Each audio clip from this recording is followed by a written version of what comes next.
Give your comments, perspective, and lessons learned in the comment section below. Like the video and subscribe. Adaora Okoye wears a gentle smile as she grips the stem of her wine glass. She stands beside Chukwemeka Chukwu Okoye in their elegant Lagos living room, pretending everything is perfect. The chandelier above them throws soft light on the polished marble floor. Friends admire the sleek lines of the room that Adaora designed herself. She feels a quiet pride. This home is her masterpiece. Yet behind that pride, her heart aches. She and Chukwu have welcomed no children, and whispers follow her like shadows. Chukwu leans in, voice low. Everything looks amazing, Adaora. His tone is polite, but his eyes flick away toward the guests. Adaora catches that glance and stiffens, but she nods as if she doesn't mind. She's learned to hide her hurt. Their guests laugh at her jokes. They comment on the soft mauve cushions, the modern art on the walls. Adaora answers warmly, though inside she's shrinking. Each compliment carries the weight of one silent question. When will she give them grandchildren? She watches Oluchi joke with Emeka near the doorway. Oluchi's bright laugh reminds Adaora of happier days. Emeka snaps photos for his story on women in business, shining a spotlight on Adaora's achievements. She should feel honored. Instead, she feels the hum of gossip buzzing just out of sight. Someone whispers, "When will she have children?" Another nods in sympathy, pity soft in her eyes. It stings. Over dinner, Chukwu raises his glass. To Adaora's brilliance. Everyone toasts. Adaora takes a sip of champagne, tasting bubbles and bittersweet regret. She glances at her ring. Once a promise of forever, now a chain of expectations. She forces a laugh at her own joke. The guests applaud. Adaora bows her head, hiding tears she won't let fall. In the quiet that follows, she sets down her glass and straightens her posture. No one sees the tremor in her fingers or the tightness in her chest. She stands tall, because that's what she's always done. She masks pain with perfection. But this facade, she whispers to herself, can't last forever. The next morning, Adaora wakes before dawn in a bed so empty it echoes. She slides out of the cool sheets and moves to the window. The city lights flicker below, promising another busy day. She breathes in the humid air and steels herself. Today she thinks she'll be strong. At breakfast, Chukwu barely looks up from his phone.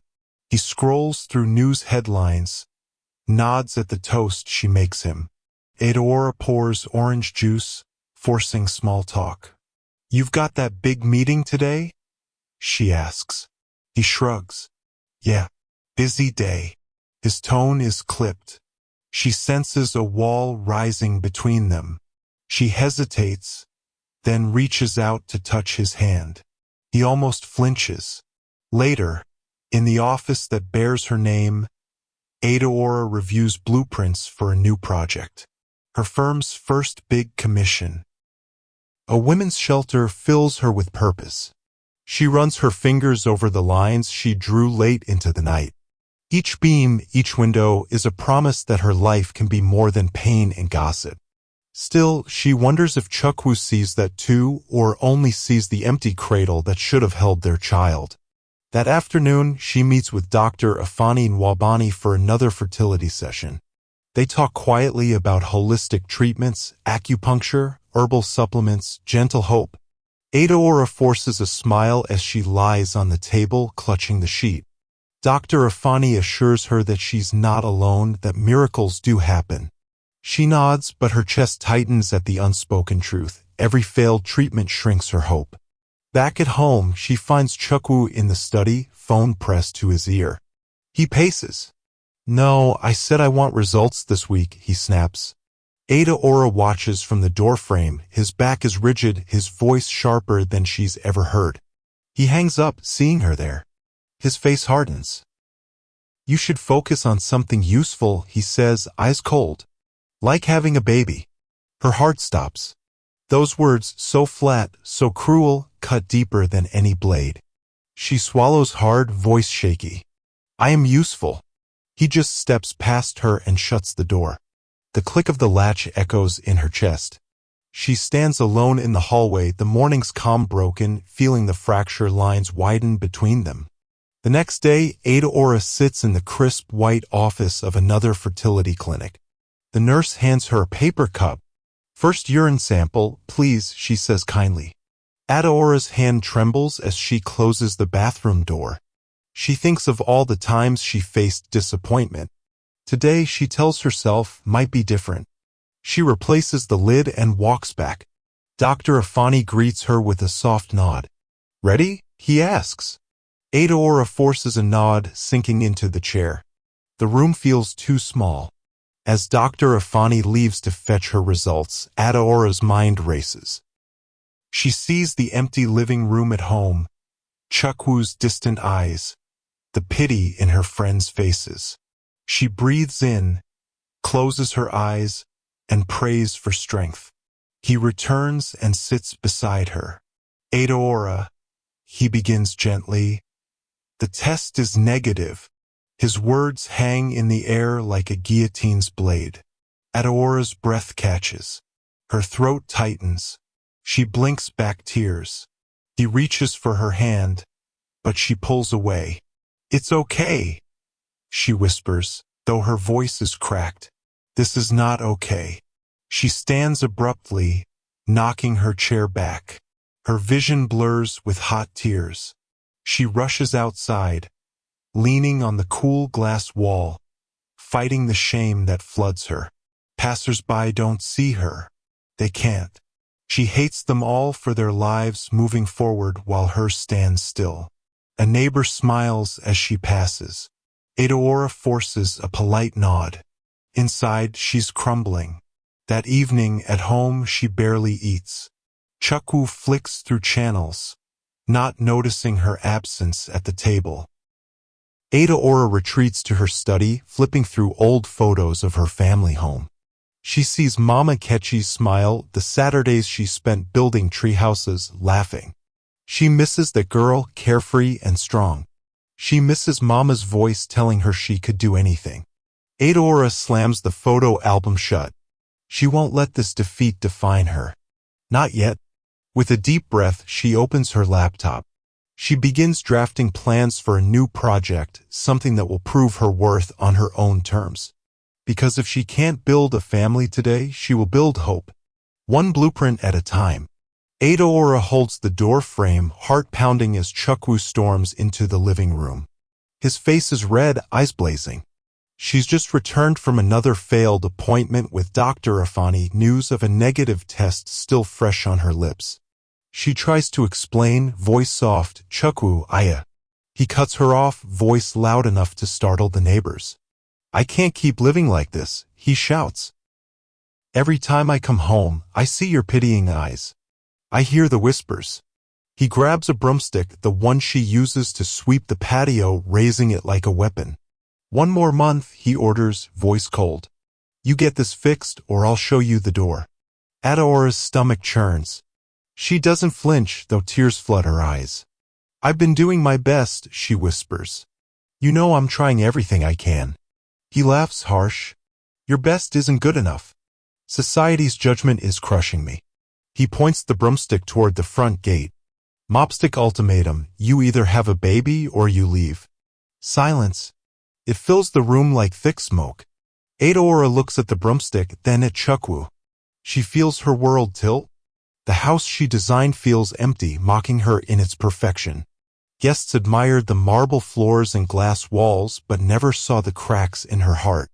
She straightens her shoulders, voice steady.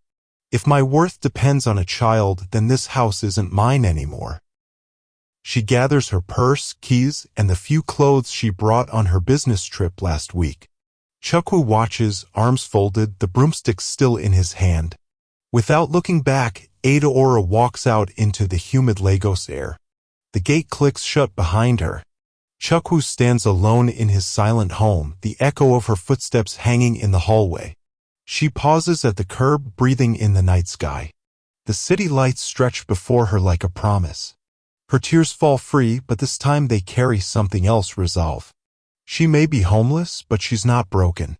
Mama Nkechi opens the door before Adaora reaches the porch. The old woman's eyes fill with concern, but her arms wrap Adaora in a warm hug. "Child, you're home," she says softly.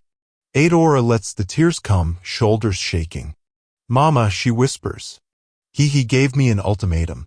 Mama Nkechi guides her inside. The wooden house smells of roasted yam and lemongrass tea. Family photos line the walls.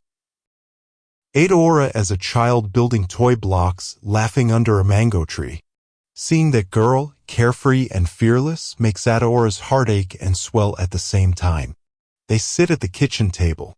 Mama pours hot tea into chipped cups. She sets a plate of akara and pap in front of Adaora. "Eat," she insists. "You need strength." Adaora watches her mother's calm hands tear akara and dip it in pap. She picks up a spoon and takes a bite. Flavor explodes, comfort in every mouthful. She breathes out. "I hate how everyone judged me. How he judged me." Mama Nkechi folds her hands. "Shame is a heavy load, child. But no one's worth is tied to a child." She pours more tea. "You have talents, wisdom, and kindness. Don't let these winds of gossip tear you apart." Adaora nods, tears drying on her cheeks. "I feel lost, Mama. I built a life with him, but it turned into betrayal." Mama reaches across the table, squeezing Adaora's hand. "Betrayal cuts deep, but it also heals if you let it. You'll find a new purpose."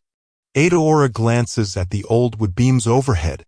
She remembers nights as a child listening to her mother's stories of strength. Now those stories whisper in her mind. She takes another sip of tea. "I need to work," she says suddenly. "I can't sit here and feel broken." Mama smiles. "Tomorrow we'll visit the land. You'll build again, this time on your own terms."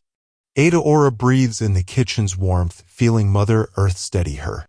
She may have returned to her roots, but she's ready to grow something new. Early next morning, Adaora unrolls her sketch pad on the kitchen table. Sunlight streams through the window, highlighting her designs for a boutique architecture firm. Mama Nkechi fusses in the background, setting a vase of fresh flowers beside her. She draws neat lines, arches, and open courtyards, spaces for women to gather, heal, and thrive. Each stroke feels like reclaiming a piece of her heart. Oluchi bursts through the door mid-morning, briefcase in hand and a grin on her face. "Adaora, you're a genius," Oluchi gushes. "I've talked to some clients, women who need your designs for housing projects and community centers." Adaora's chest swells. "You found clients?" Oluchi nods. "Yes. And Emika's writing an article on your comeback." Her smile falters. The last time they worked together, Emika was just her friend, capturing her in photos. Now he's a journalist giving her story new wings. Emika arrives soon after, camera slung over his shoulder. "Ready for your close-up?" he teases gently, snapping a few shots of her sketches. "This is more than architecture. It's a story of resilience." They brainstorm names: Okoye and Company, Blueprints of Hope, Phoenix Design. Adaora settles on the last, a nod to her own rise from ashes. Later, she meets with her first paying client, a women's shelter director who needs a safe, open-plan layout. The director's eyes light up at Adaora's plans for communal kitchens, private rooms, and sunlit gardens. "I've never seen designs that feel so alive," the director says, voice thick with emotion. "You understand what we need." Adaora's throat tightens. "Thank you," she whispers. That night, as she returns to Mama Nkechi's house, her phone buzzes non-stop, emails confirming contracts, messages of support from friends, interest from local media. She sinks onto the porch swing, looking out at the stars. Her journey is just beginning. The pain of exile still stings, but every blueprint is a promise. She'll rebuild her life, brick by brick, line by line. And this time she won't be alone. Ada steps onto the dusty plot where the women's shelter will rise. The air hums with midday heat, but her spirits are high. She greets the site manager and the small team of builders, their faces bright at the prospect of something new. She unfolds her blueprints on a makeshift table, with planks resting on cinder blocks. This courtyard here, she explains, pointing to wide open space, will let children play safely while mothers attend workshops. The crew nods, jotting notes. Ada moves them through each section.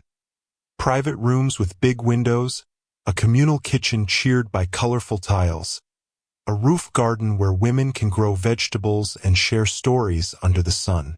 As the hammering and chatter fill the air, Ada feels at home.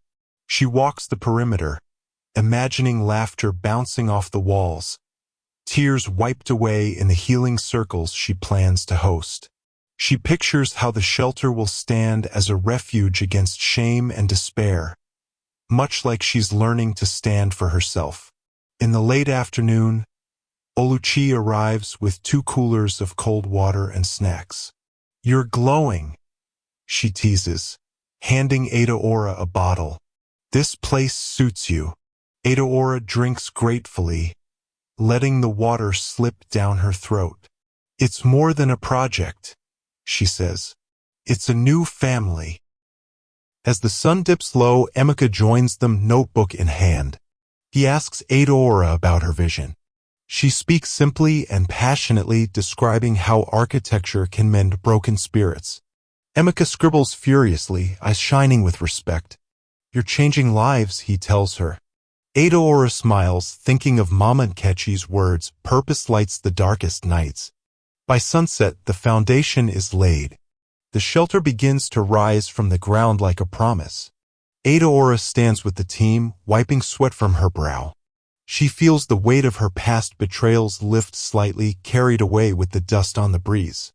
Tonight, she'll return to her childhood home, but part of her will stay here, in the beams going up, in the laughter that will echo, and in every life she's about to touch. Back in his sleek bank office, Chukwu sits behind a polished desk, the midday sun casting long shadows across his files.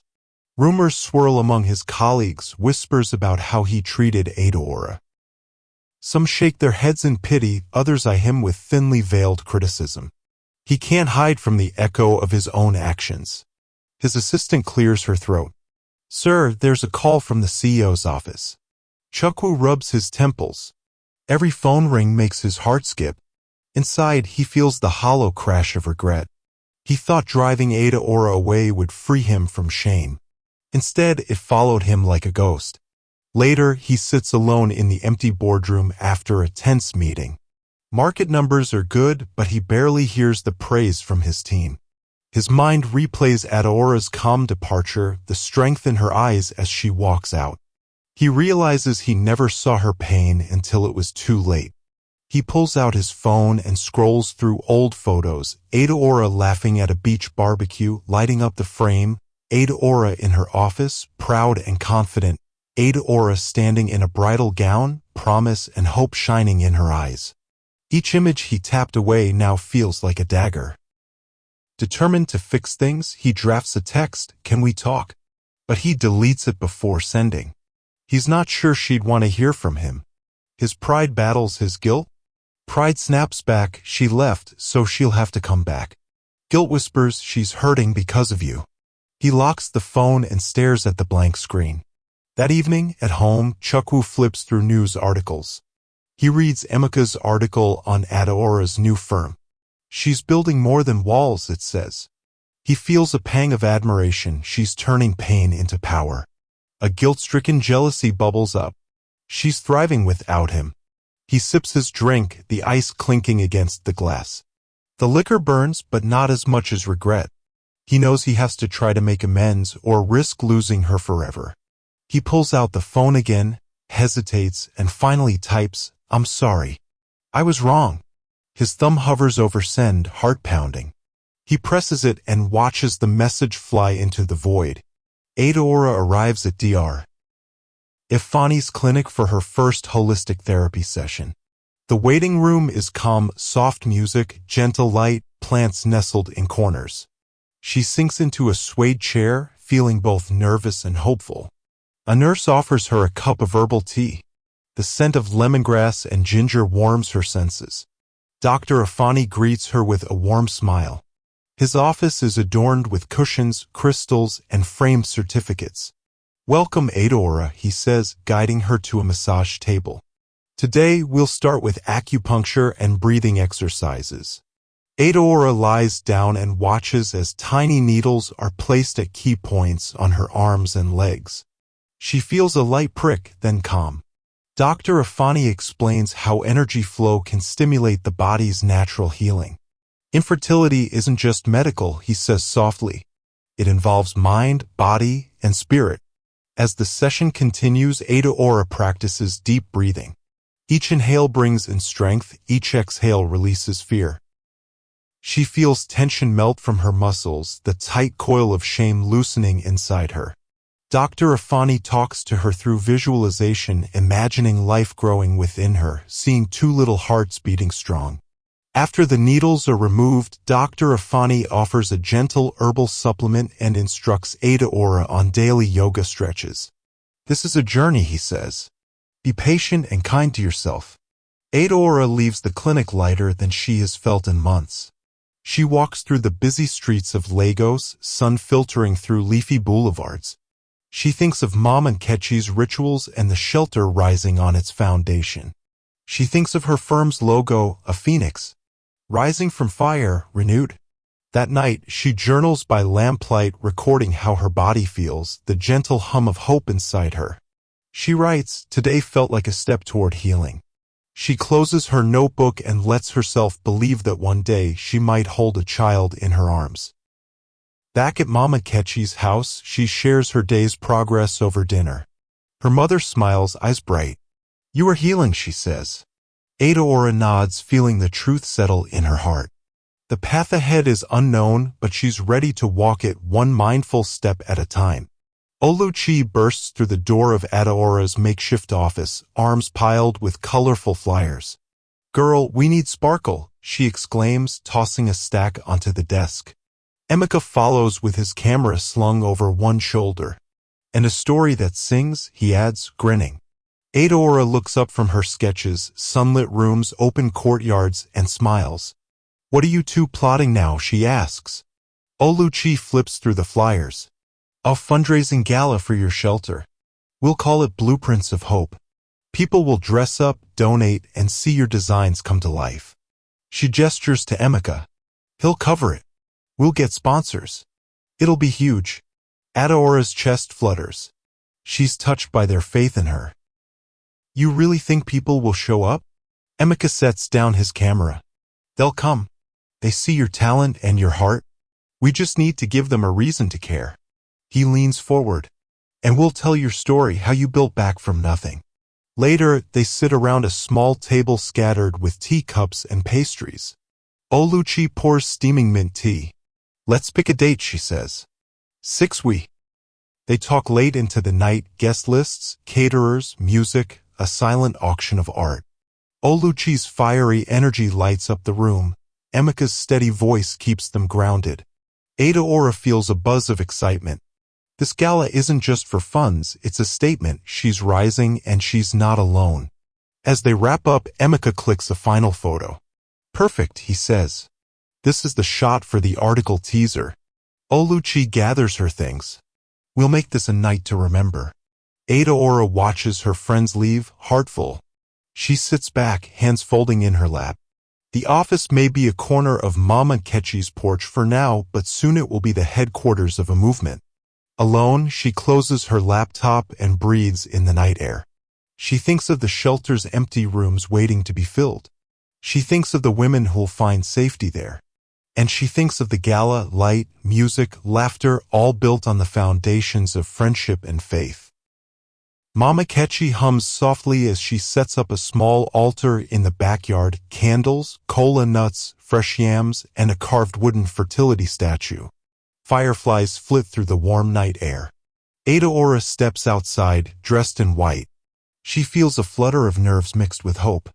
I asked our neighbors, Mama Ketchi says, placing an arm around her daughter's shoulders. Many will join us. Collective prayers are stronger. Adaora's friends arrive, Oluchi in bright Ankara print, Emeka with his camera on standby.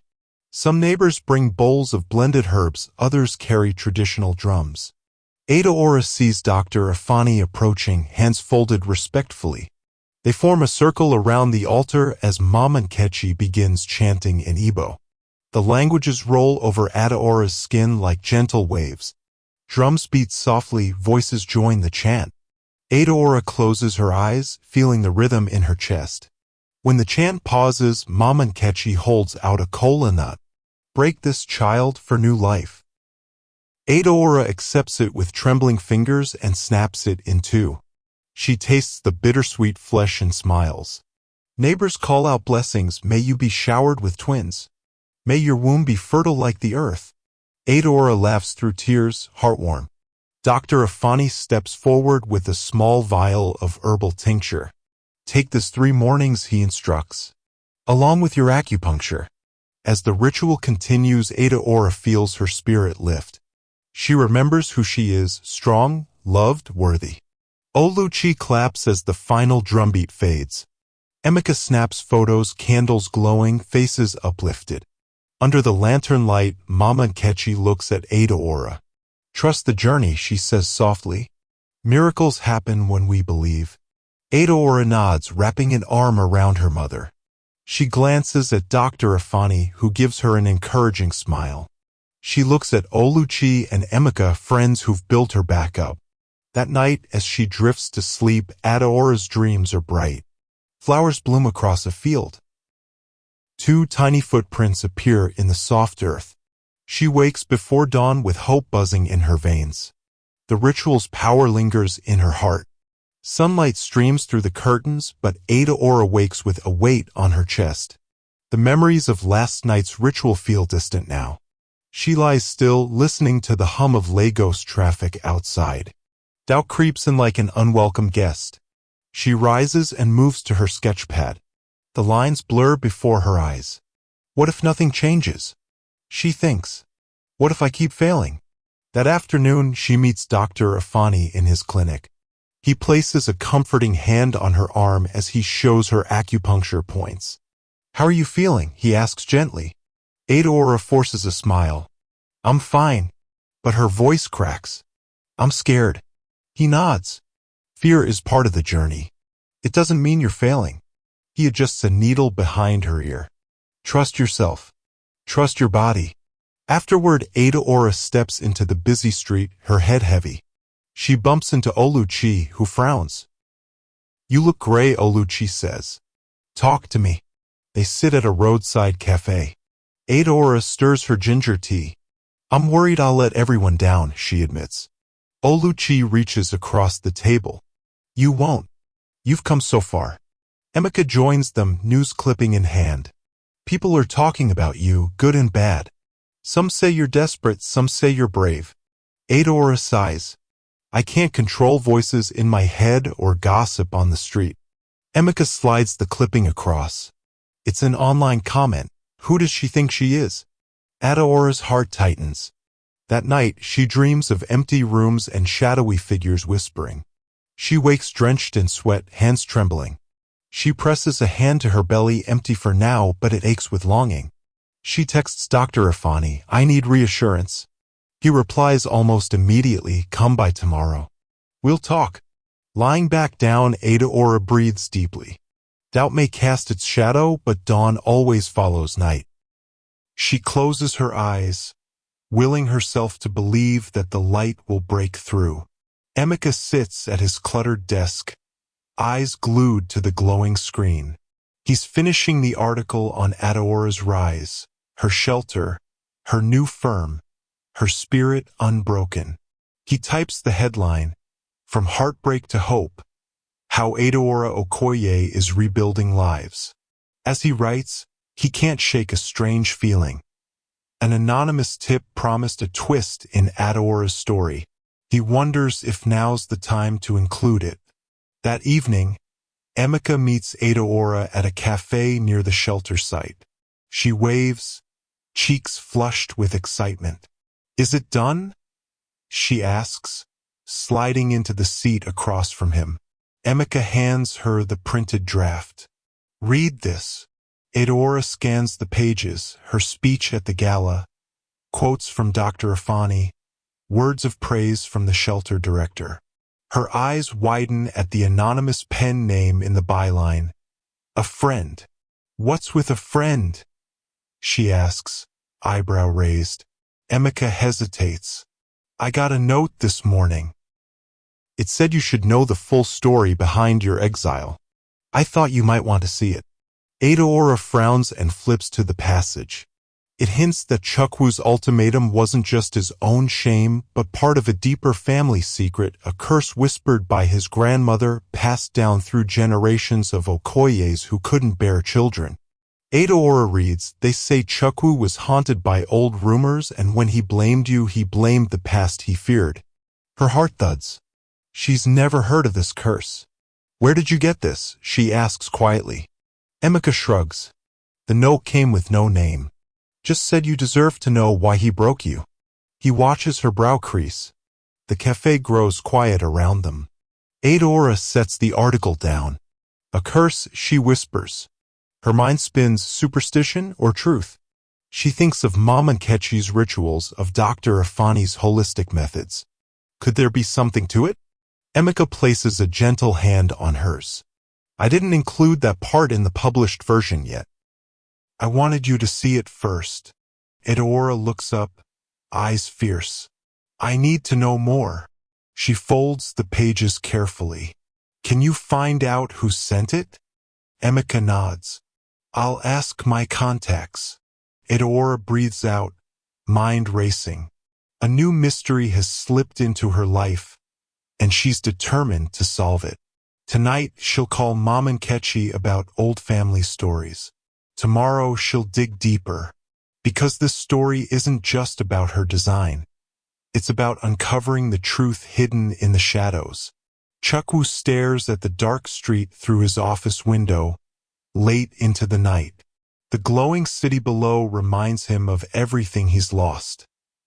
Adaora's partnership in life, his reputation, his own peace. Files lie untouched on his desk. Quarterly reports that once defined him. Now they're meaningless. A sudden knock startles him. His assistant, Amina, enters with cautious steps. "Sir, the bank's board meeting has been moved up. They want answers on last quarter's losses." Chukwu rubs his temples. He's already facing rumors, once about Adaora, now about his faltering performance. The stress coils in his chest. "I'll be there," he says, voice strained. After Amina leaves, he slumps into his chair. He opens his phone and scrolls through messages between him and major clients. Most are polite, some curt. One reads, "We're reconsidering our investment, given recent news." His chest tightens. He recalls the day Adaora walked away, her head held high, tears hidden behind her calm face. He remembers the hush that fell over their friends. He realizes now that his anger cost him more than a marriage. It cost him respect. At dawn, Chukwu arrives at the bank in a rumpled suit. The boardroom is icy, faces stern. The chairman speaks. "Chukwumika, your personal decisions have impacted the bank's image. We need a restructuring plan, and soon." He nods, swallowing pride. "I understand. I'll present a recovery plan by Friday." Back in his office, he drafts strategies. Cost cuts, new client pitches, public statements. Yet every sentence reminds him of Adaora's grace under pressure, her ability to turn pain into purpose. He sighs and picks up the phone. He calls his mother. "Mama," he says, voice thick. "I'm sorry I blamed Adaora for everything." She listens as he confesses his regret. She reminds him that forgiveness starts within and that he must face his mistakes head on. That afternoon, Chukwu meets with PR consultants about setting the record straight. They suggest a public apology, sponsorship of community projects, anything to rebuild trust. He nods. He knows this is just the beginning. He vows silently, he will restore what he broke even if it takes every ounce of his pride. Late that night, Adaora stares at the ceiling in her childhood home. Her mind replays Emeka's article and the hint of a family curse. Doubt swirl, superstition, or truth? She reaches for her phone and texts Dr. Afani, I found something strange in Emeka's draft. Can we talk tomorrow? Exhausted, she drifts to sleep and dreams of two tiny hearts beating in the dark. She wakes before sunrise, heart fluttering. At first, she dismisses it as morning wishful thinking. But then she notices something else, a faint twinge in her lower belly. She slides out of bed and pads to the bathroom. She finds an old pregnancy test in her purse, just in case. Her hands shake as she pees and waits. The minutes stretch infinitely. Finally, two pink lines appear. Her breath catches. She stares at the result, disbelief and joy battling inside her. Could it be real? She wonders. She checks her phone, 5:47 a.m. She texts Oluchi, I need to see you. Urgent. Within an hour, Oluchi's car screeches to a stop outside. Oluchi rushes in, concern etched on her face. Ada, what's wrong? Adaora holds up the test. I think I'm pregnant. Oluchi lets out a whoop and hugs her. Yes, she cheers. This is amazing. Tears spill down Adaora's cheeks. I'm scared, she admits. What if it's another cycle of pain? Oluchi squeezes her hand. Do another test at the clinic. But first, believe in this glimmer of hope. Later, at Dr. Afani's clinic, Adaora sits in the waiting room, heart pounding. He ushers her in and performs a blood test. She watches the clock, mind racing. When he returns, his eyes are gentle. Congratulations, Adaora. You're pregnant. And you're carrying twins. Adaora's gasp echoes in the quiet room. Twins. Her eyes fill with tears of wonder. The mysterious glimmer is real and it's more than she ever dreamed. She thinks of the life ahead, the shelter, the mystery of the curse, and the new lives stirring within her. In the darkest hours, she found her greatest light yet. Adaora sits in the soft-lit exam room, her hands twisting in her lap. The walls are painted a calming blue, soothing her nerves. She watches the door, waiting for Dr. Afani to return. When he walks in, he holds an envelope and smiles gently. Good news, he says, unfolding the paper. Your blood test is positive. Adaora's heart thumps so hard she can feel it in her throat. She clutches the edges of her chair. I'm really pregnant? She whispers. Dr. Afani nods, eyes warm. You are. He slides the envelope across the table. Here's your chart. Baby's heartbeat is strong. Adaora picks up the chart, hands trembling. She scans the numbers, but it's the words positive and heartbeat that ring in her mind. Tears spring to her eyes. Thank you, she manages. How do you feel? He asks softly. She takes a deep breath. Hopeful and scared. He nods. That's normal. We'll monitor you closely. Take these supplements, keep up with acupuncture, and rest when you can. He taps the chart. You've come so far. Later, Adaora steps out into the bright Lagos sun, chart in hand. She texts Oluchi and Emeka. It's real. Within minutes, replies flood in. Congratulations. So happy for you. She walks slowly home, imagining her life changing inside her. Every honk and shout on the street sounds sweeter. She pauses at a flower stand, buying a small bouquet of white lilies, symbols of new life. Back at Mama Kechi's house, she surprises her mother with the flowers. I'm pregnant, she says. Mama's face lights up. She clasps Adaora's hands and weeps with joy. That night, Adaora lies in bed, lilies on the bedside table. She's exhausted but can't sleep. She thinks of the months of pain, the nights of tears, the times she almost gave up. Now, with this little life growing, every struggle feels worth it. She closes her eyes, whispering a promise. I'll protect you, little one. You're my miracle. The next appointment comes swift, an ultrasound at Dr. Afani's clinic. Adaora arrives early, her heart fluttering in her chest. Emeka hovers in the waiting room, camera tucked in his bag but unused. He gives her a reassuring smile. Inside the ultrasound room, the technician applies cool gel to Adaora's belly. The gray screen flickers to life. Tiny shapes emerge, then two bright spots. The technician's eyes widen. Wow, she breathes. There are 2 heartbeats. Adaora's hand flies to her mouth. 2 heartbeats. She stares at the screen, 2 tiny forms dancing in the black.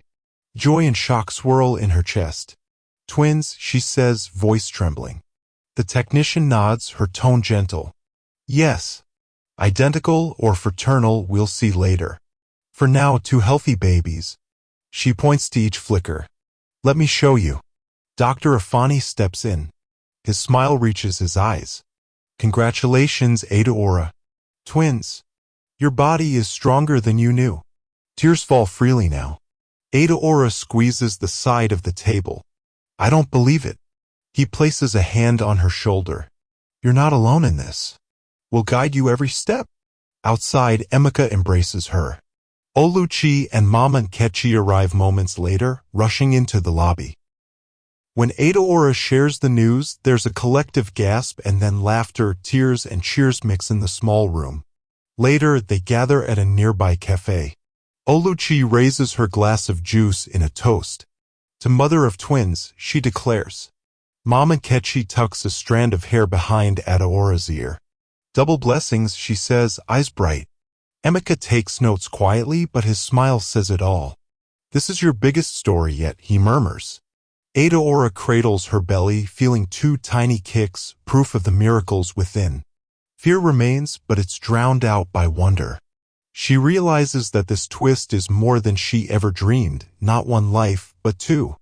Word spreads through Lagos faster than wildfire. At the women's shelter site, workers pause and whisper as Adaora walks by. She's expecting twins, someone says. Another adds, after everything she's been through? In the market, vendors nudge each other. Did you hear? Twins. They shake their heads in astonishment. Adaora, buying yams for Mama Nkechi, overhears and smiles shyly. At her firm's temporary office, phones ring off the hook. Clients want to send gifts. Sponsors want to increase their donations. Adaora's assistant struggles to answer emails. Everyone's so excited. She laughs. Meanwhile, Chukwu watches Lagos TV at home. A lifestyle show features Emeka's article, bright images of Adaora, her firm, and now the news of twins. The anchor says, against all odds, architect Adaora Okoye is expecting twins, a symbol of hope for many. Chukwu's heart twists. Pride fights guilt. He turns down the volume. He thinks of how he sent her away, how he doubted her worth. Now she's lauded as a hero.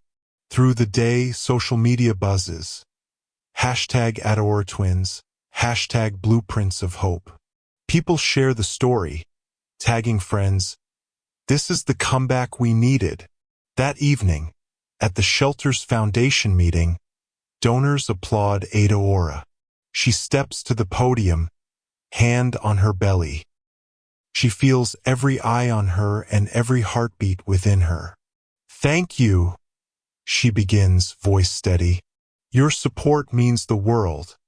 For me and for my babies. She looks out at the crowd, their faces bright with hope. Afterward, Oluchi squeezes her arm. You're changing minds, she says. Emeka wraps an arm around her. Your story's going global. Adaora closes her eyes, letting the joy wash over her. The whispers in Lagos, once filled with pity, are now filled with awe. and she knows this is just the start of a new chapter. Chukwuemeka Okoye stands before the women's shelter, his heart pounding like a drum. Chukwu looks at the steel beams and fresh paint. Adaora's vision turned real. A small bouquet of white lilies trembles in his hands. Chukwu glances around, sees women laughing softly in the courtyard. He steps forward, voice low, "Can I speak with Adaora?" A staff member nods and leads Chukwu to the side office. Chukwu waits, staring at the glass window where Adaora sketches nursery designs. When Adaora lifts her head, surprise and caution flicker across her face. The door opens. Chukwu steps in, petals trembling in his grasp. "Adaora." Chukwu begins, voice thick, "I'm sorry. I behaved cruelly. Blamed you for things beyond your control." He offers the lilies. "These are for you." Adaora sets down her pencil, eyes steady. Adaora takes a deep breath. "Thank you, Chukwu," Adaora says softly. "I appreciate the gesture. But words alone can't undo pain." Chukwu watches as Adaora places the lilies in a glass. Each flower stands tall. Chukwu swallows. "I know I hurt you," Chukwu admits. "And I lost more than just our home. I lost your trust." Adaora closes her sketchbook and stands. Adaora crosses her arms. "Chukwu, I've built a new life," Adaora explains. "A life I'm proud of on my own terms." Chukwu's shoulders slump. Chukwu nods. "I see your strength," Chukwu says, voice hushed. "I want to support you if you'll let me." Adaora studies Chukwu's face. Adaora feels the weight of his regret. Adaora remains silent, giving him space. Chukwu straightens, determination in his eyes. "I'll respect your pace," Chukwu promises. "And I'll step back if you ask." Adaora exhales, tension easing. Adaora offers a small nod. "Thank you," Adaora replies. "Let's take this day by day." Chukwu smiles, relief flooding him. Chukwu steps back. "I'll help with the gala preparations," Chukwu suggests. Adaora watches him go. Adaora feels cautious hope stir.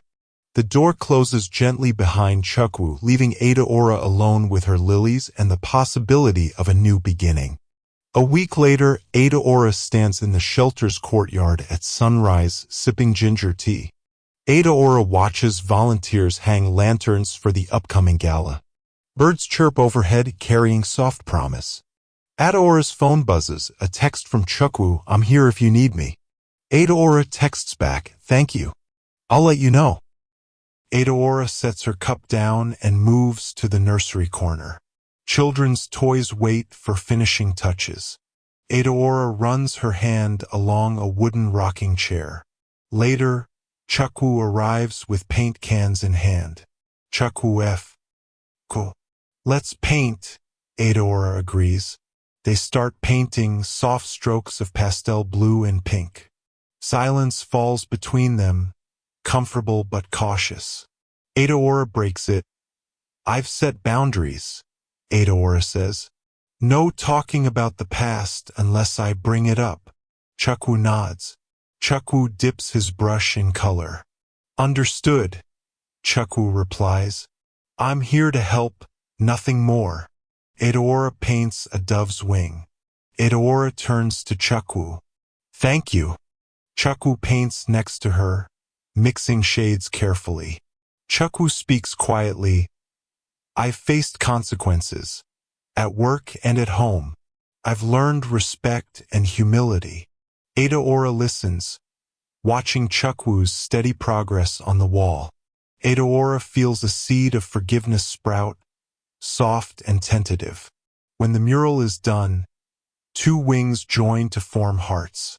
Volunteers arrive and applaud. Adaora steps back, smiling. Chukwu stands beside her, brushing paint from his fingers. Chukwu catches Adaora's eye. "Can we start over?" Chukwu asks. Adaora nods slowly, warmth in her chest. Adaora decides this moment marks their beginning, mending trust, or moving on together. Inside Adaora's childhood home, sunlight filters through lace curtains. Adaora spreads fabric samples and tiny furniture catalogs on the dining table. Adaora hums softly as she sketches the nursery's floor plan. Mama Kechi bustles in, carrying a tray of hot tea and pancakes. Adaora, you've outdone yourself, Mama Kechi says, eyes bright behind her glasses. This room will be heaven for your twins. Adaora smiles, reaching for a sample of soft yellow cotton. I want this space to feel safe and joyful, Adaora explains. 2 cribs side by side, a reading nook and a window seat with pillows. Mama Kechi pours tea. Mama Kechi nods. Add a mobile of butterflies above each crib, Mama Kechi suggests, so they feel watched over. Adaora jots it down. Adaora smooths a page. Adaora texts Oluchi and Emeka photos of the sketches. Oluchi replies almost instantly, love it. Emeka sends a thumbs up. Later that afternoon, Oluchi and Emeka visit with swatches of fabric and small toys. Oluchi holds up a mobile of wooden stars. What about these? Oluchi asks. Adaora takes it and dangles it in front of the window. Adaora watches sunlight dance through painted stars. Perfect, Adaora says. Emeka adjusts his camera, snapping pictures for a feature on nursery design. Your twins are lucky, Emeka says. This room breathes happiness. Adaora laughs, a sound light and free. Adaora arranges a small shelf with storybooks. Adaora steps back and surveys her work, gentle pastels, cozy textiles, and 2 identical cribs carved from oak. As dusk falls, Chukwu arrives with a soft rug. Chukwu lays it on the floor and steps back. Thought this would tie everything together, Chukwu says. Adaora touches the rug's plush fibers. Adaora feels gratitude and a quiet joy in sharing this space. Adaora looks at Chukwu. Thank you, Adaora says warmly. Chukwu nods, eyes soft. Chukwu leans against the wall. You've built this with love, Chukwu says. Adaora stands beside him, hand resting on her belly. Adaora whispers, and it's just the beginning. Together, they admire the nursery, a promise rendered in crayons and dreams, waiting to welcome the 2 hearts soon to fill it. Sunlight filters through the clinic's windows as Adaora settles onto the examination table. Her hand rests gently on her rounded belly. She feels 2 soft kicks, little taps of reassurance. The nurse smiles and adjusts the ultrasound wand. Dr. Afani appears moments later, his expression calm and kind. Ready? He asks, dipping the device in gel. Adaora nods, anxiety and excitement swirling in her chest. The screen flickers to life and 2 clear images appear, tiny heads, curled bodies, strong heartbeats pulsing in tandem. Adaora's breath catches. Dr. Afani points to each outline. Baby A and Baby B are thriving. You're 6 months along and both look healthy. Tears fill Adaora's eyes. They look perfect, she whispers. She places a hand over her heart, feeling the warmth spread through her. After months of doubt and pain, this moment feels like a miracle. He prints a few photos for her to keep. Adaora folds them carefully, tracing the shapes with trembling fingers. Back in the dressing room, she tucks the images into her purse. Each one feels like proof that hope can outlast despair. Outside, Oluchi waits with Mama Kechi and Emeka. They cheer as Adaora emerges. Mama Kechi clasps her daughter's arm, eyes shining. They're strong, my child, she says softly. Emeka hands Adaora an iced tea. You did it, he says, voice thick with emotion. They drive home slowly through Lagos traffic, voices low and happy. Adaora reports every detail, their positions, the way they waved tiny arms. She laughs as Mama Kechi imagines naming ceremonies and blessings. Oluchi squeezes her hand. 6 months down, 3 to go, she teases. Adaora smiles, feeling the weight of those months like stepping stones, each one bringing her closer to meeting her twins. That night, at home, Adaora lies in bed propped by pillows. The photo prints rest on her nightstand, glowing in the lamplight. She feels two gentle nudges inside her. She whispers to each baby, "You're safe. You're loved." As she drifts to sleep, she dreams of wide-open fields and dancing butterflies, images of freedom and new life. Her belly, once a source of pain, now carries the promise of joy. In the quiet of the night, Ada knows she's carried further than she ever imagined. Just 3 weeks later, Ada wakes in the middle of the night clutching her belly. A sharp pain cuts through her side. She gasps and presses a hand to her lower abdomen. Panic ricochets through her. What if something is wrong with one or both babies? She tiptoes to the bathroom, pain intensifying like a warning bell. Fearing the worst, she throws on clothes and calls Oluchi. "Please, take me to the hospital," she whispers, voice shaking. Oluchi's calm reply reassures her, "I'm on my way." In the car, every bump and turn sends fresh flickers of pain through Adaora's womb. She squeezes Oluchi's hand. Mama Kechi meets them at the emergency entrance, worry etched on her face. Inside, nurses rush Adaora to a private exam room. Dr. Afani arrives almost instantly, concern in his eyes. He examines her gently and orders an ultrasound. Adaora lies back, heart pounding, hands clasped tight. The screen flickers, 1 heartbeat, 2 heartbeats, they're both there. But the technician frowns. "There's some fluid buildup and some premature contractions," the technician says. Dr. Afani places a comforting hand on Adaora's shoulder. "You're having a scare. We'll admit you for observation." Fear crashes over Adaora like a wave. She fights back tears. "Please keep them safe," she pleads. Dr. Afani nods. "We'll do everything we can." He instructs nurses to hook her up to monitors and start 4 fluids. Mama Kechi kneels beside the bed, murmuring prayers. Oluchi holds Adaora's hand, steadying her as machines beep. Hours pass like years. Adaora feels each contraction ripple through her. She prays for strength, for the babies to stay strong. Memories of her old life, broken promises, judgment flash through her mind. She realizes how fragile happiness can be. Finally, Dr. Afani returns with news. The contractions eased, the fluid managed. "You'll need bed rest for the next week," he says. Adaora exhales, relief and gratitude mingling. "Thank you," she whispers, voice raw. Mama Nkechi wipes Adaora's forehead. "You're in good hands," she says. Oluchi presses a kiss to Adaora's cheek. "We've got you." That night, in the quiet ward, Adaora stares at the ceiling. She feels battered but determined. Crisis tested her faith, but she survived it, and so did her babies. As she drifts to sleep, she prays not for miracles, but for steady days and loving hearts. A week later, Adaora returns home under strict doctor's orders. Bed rest. Mama Nkechi transforms a guest room into Adaora's sanctuary. She lays out soft blankets, pillows, and the twins' ultrasound photos. The walls are bright with family photos and encouraging notes in Mama's handwriting. Adaora settles onto the bed, exhaustion in her bones. Mama kneels beside her, folding her hands. "Rest, my child." Mama says, voice firm yet gentle, "I'll take care of everything." Over the next days, Mama Nkechi becomes Adaora's anchor.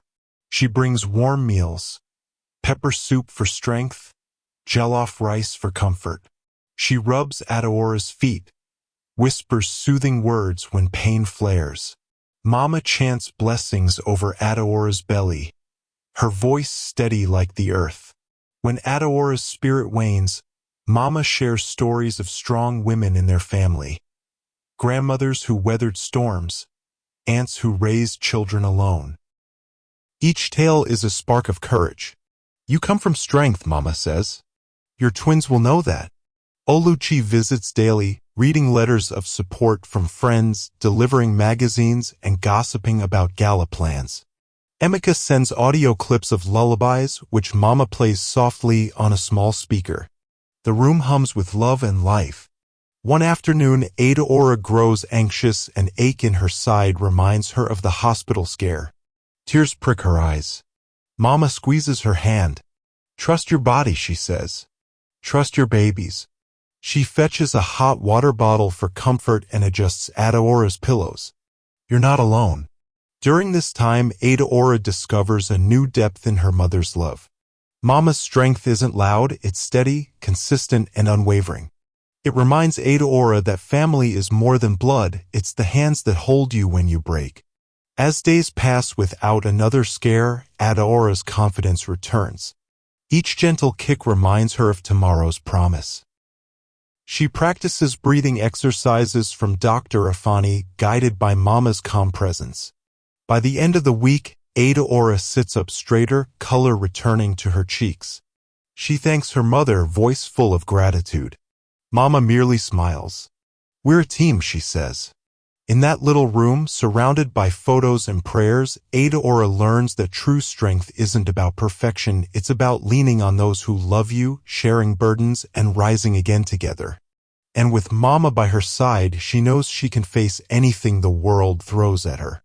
The early morning light filters through the windows as Mama Nkechi rushes into Adaora's bedroom. "It's time," she cries, voice urgent but gentle. Adaora, clutching her protruding belly, presses a hand to her side as a strong contraction rolls over her. Oluchi and Emeka stand by the door, worry written on their faces but excitement sparkling in their eyes. In the living room turn delivery suite, soft chants and prayers rise as Dr. Ifani adjusts his scrubs. "You're doing wonderfully," he tells Adaora, voice calm. Mama Nkechi fans her with a colorful cloth, murmuring encouragement. Oluchi holds Adaora's hand. "You've got this," she whispers. Emeka records the moment on his phone, careful to capture only supportive faces. A second contraction hits. Adaora breathes deeply, guided by months of yoga and acupuncture lessons. "Breathe with me," Dr. Ifani says. Together they inhale and exhale, a shared rhythm of hope. The midwives crowd around, ready? Tom stretches and compresses. Sweat beads on Adaora's forehead, tears mix with determination. Chukwu stands in the corner, eyes shining with awe and fear, clutching a small bouquet of lilies. He watches Adaora's strength, regret twisting in his gut. He wants to reach out but holds back, honoring the boundaries she set. Finally, a first cry pierces the hush, a sturdy, healthy wail. Oluchi breathes out a sob of relief and joy. "She's here," she exclaims. A tiny girl wrapped in a soft blanket is placed in Adaora's arms. Adaora's tears flow freely as she kisses the baby's forehead. "I love you," she whispers. Moments later, another cry. The second twin arrives, a boy, his voice strong. Emeka snaps a quick, respectful photo as Dr. Ifani and the midwives hand the baby to Mama Nkechi, who beams. Adaora gazes at the pair. Two little faces, one pink, one flushed, both perfect. Chukwu steps forward, voice thick. "May I?" He reaches to touch Adaora's shoulder. She offers a small, supportive smile. Chukwu wipes tears from his eyes and leans in to kiss her hand. In the quiet aftermath, the room hums with life. The babies lie side by side on a cushioned bench, their tiny breaths in sync. Adaora closes her eyes, heart overflowing. She thinks of every trial, the broken tests, the cruel ultimatum, the doubt. All led to this moment. A double miracle that shattered her darkest fears. In the soft glow of dawn, Adaora holds the twins close. Mama Nkechi murmurs blessings. Oluchi and Emeka exchange joyful glances. Chukwu stands back, silent with gratitude. Together, they watch as new life and new beginnings take their first breaths. By midday, news of the twin birth races through Lagos. Messages flood Adaora's phone, congratulations, prayers, promises of visits. Emeka posts a tasteful photo of the newborn's tiny hands interlocked. Within hours, likes and shares skyrocket, turning Adaora's story into a beacon of hope on social media. At the women's shelter, volunteers pause their work when they hear the update. They cheer and clink water bottles in a makeshift toast.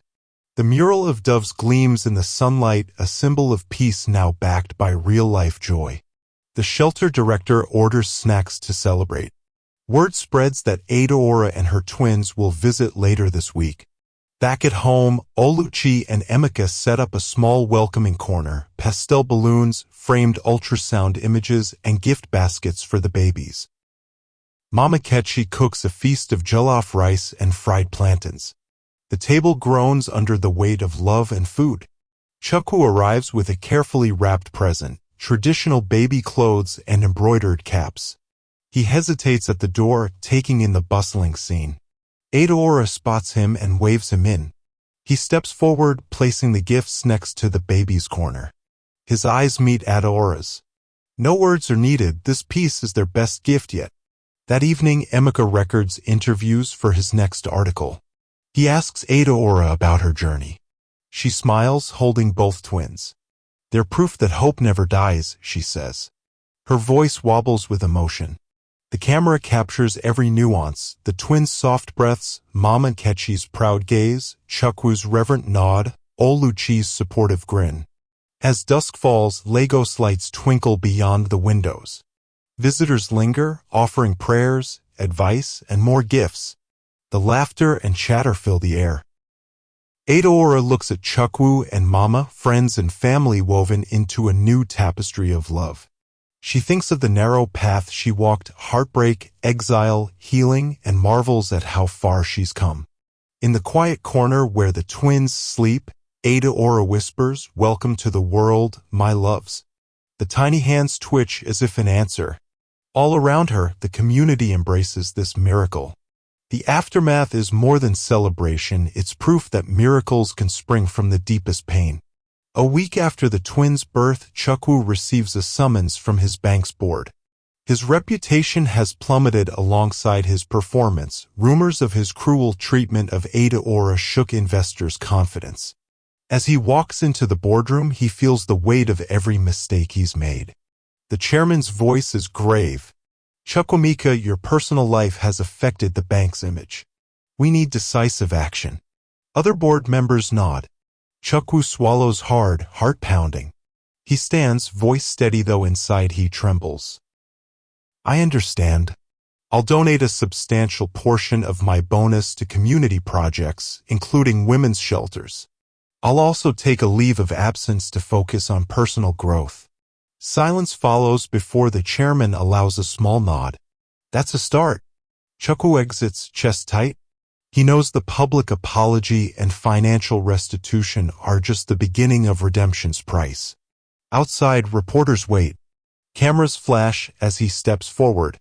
He clears his throat. "I apologize for my past actions and the hurt I caused Adaora. I'm committed to change personally and professionally." The words taste bitter but necessary. Flashbulbs pop, microphones extend. He feels exposed but resolute. Back home, Chukwu finds Adaora in the nursery, rocking both twins asleep. He watches them breathe, two miracles he nearly broke. He clears his throat. "I did what I had to at work. The board accepted my plan." Adaora glances up. She studies him, seeing the genuine remorse in his eyes. She sets the babies gently on the bed. "I saw the press conference," she says. "That apology, it mattered." She pauses. "Actions speak louder than words, though." Chukwu nods. "I'll prove it every day." He holds out his hand. "Will you let me?" Adaora considers the offer. The price of his redemption was high, his pride, his reputation, even his career stability. But in those sacrifices, she sees sincerity. She reaches for his hand. Day by day, they clasp hands, a silent pact. Outside the window, dawn light washes over the nursery. Redemption's price has been paid in courage, humility, and change. As Chukwu watches his daughter sleep, He knows the journey ahead will test him, but it's a price he's willing to pay for love and forgiveness. Edaora sits on the edge of her bed, the early morning light spilling in. The twins kick gently, a happy reminder of her miracle. She looks at Chukwu, who's helping Mama Nkechi pack herbs for tea. She feels both warmth and caution stir inside her. Today, she has a choice: keep her hard-won independence or open her heart fully to redemption. She gathers everyone in the living room. Oluchi leans against the door frame, arms crossed and curious. Emeka settles into a chair, notebook in hand. Mama Nkechi rests in her favorite armchair, wise eyes on Edaora. Chukwu stands near the window, hands clasped. Edaora takes a deep breath. I've thought a lot about us, about me, she begins. I know you've changed, Chukwu. You've shown real remorse, supported my projects, and even helped build our family's future. She glances at the twins' nursery door. But I can't give up the strength I found on my own. She pauses, voice soft. So here's my choice. I want both. Chukwu's eyebrows arch. Both, he asks quietly. Edaora nods. I choose independence, my firm, my foundation, my voice. I choose to lead my life. But I also choose you if you're willing to keep earning my trust. I choose us too. Her eyes meet his. I believe in second chances. I believe people can grow. Chukwu's face lights up. He steps forward, voice earnest. I promise you'll always come first, just like you did for me when I needed forgiveness. He kneels and takes her hands. I'll keep proving myself. Oluchi smiles, tears gleaming. Emeka writes furiously, but his grin shines. Mama Nkechi's lips curve into a proud smile. You've chosen well, my child, she says.